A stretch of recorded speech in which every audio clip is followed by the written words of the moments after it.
The New York Rangers have a bunch of great prospects down in the AHL this year, so we're going to take a look at how they're doing with the Hartford Wolfpack, as well as kind of how the team has been doing, because currently they are in second place in their division, one of the top teams in the entire AHL, so they're doing pretty good, and that's definitely a good sign because there's a lot of great Rangers prospects down in the AHL this year who are going to be Rangers in the next couple of years. I mean, a guy like Brennan Othmann, we could see at some point this year or next year. There's a lot of guys who in the next couple of years we're going to see with the Rangers, so hopefully they can get some playoff experience, go on a nice playoff run, maybe win a Calder Cup. That'd be pretty cool to see. But anyways, carrying on here, taking a look at Dylan Garand, who is the best Rangers goalie prospect currently in the system, but he's off to a pretty good start this year. He's got 10 games played, a 2.8 goals against average, 906 save percentage, one shutout, a 6-2-2 record. Not doing too bad at all. Pretty good numbers. Still a young prospect.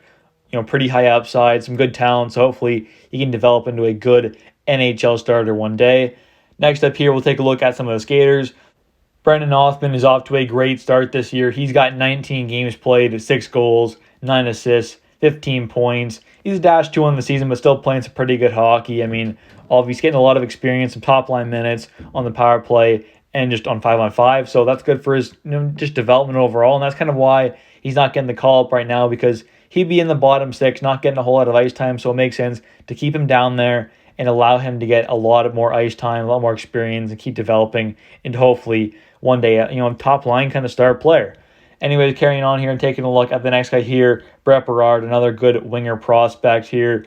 19 games played, 4 goals, 7 assists, 11 points. Not too bad at all. He's a nice, small, gritty, tough, can kind of piss you off small winger. And I mean, he's pretty physical too, so not a bad prospect to have and could one day be a pretty good bottom 6 forward. Next up here, Adam Sikora, another pretty good winger prospect. This guy's Slovakian. He's going to be representing Team Slovakia. I'm pretty much guaranteeing it at the World Juniors. He has done it at the last 2 tournaments, so I'd imagine he's going to do it for a third.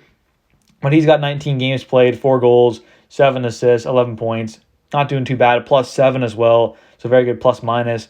He's a pretty good 2A guy, so he's off to a great start offensively. Definitely nice to see. I mean, that's kind of the one question with him. How good is the offensive upside going to be? And he's shown to be a pretty good offensive threat so far, so that's definitely a nice sign out of him. Next up here, Adam Edstrom, the big 6'8" Swedish prospect, can play left wing, center, right wing.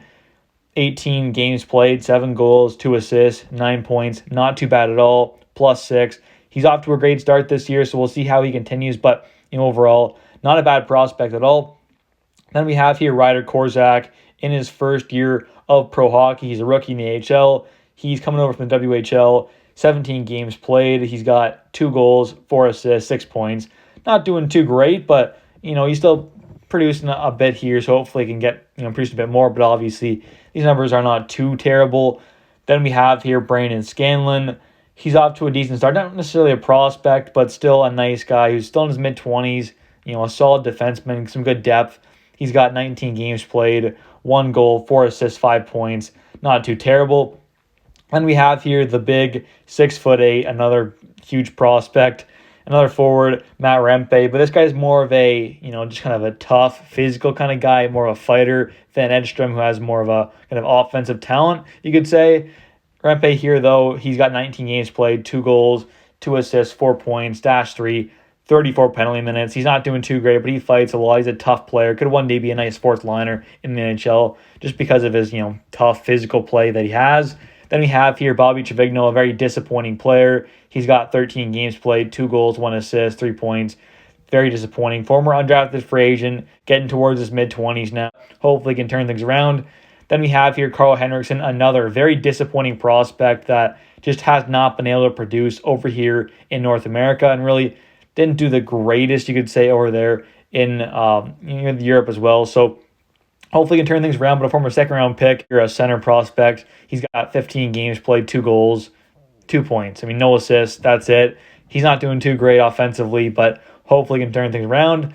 And other than that, that is pretty much going to end things for this video. Hope you guys have enjoyed, though. There's a lot of great prospects down there in the AHL. Definitely keep an eye on some of these guys because, like I said, some of them will be Rangers in the next couple of years. Some might take longer than others, but for a guy like Othmann, Robertson, those kind of guys, you could see them fairly soon. They are very much NHL ready. But Anyways, though, guys, thank you so much for watching. If you have enjoyed, please smash the like button. Don't forget to comment down below your guys' thoughts on these prospects. And also subscribe for daily New York Rangers content as I do post every single day. Thanks for watching. I'll catch you next one. Bye.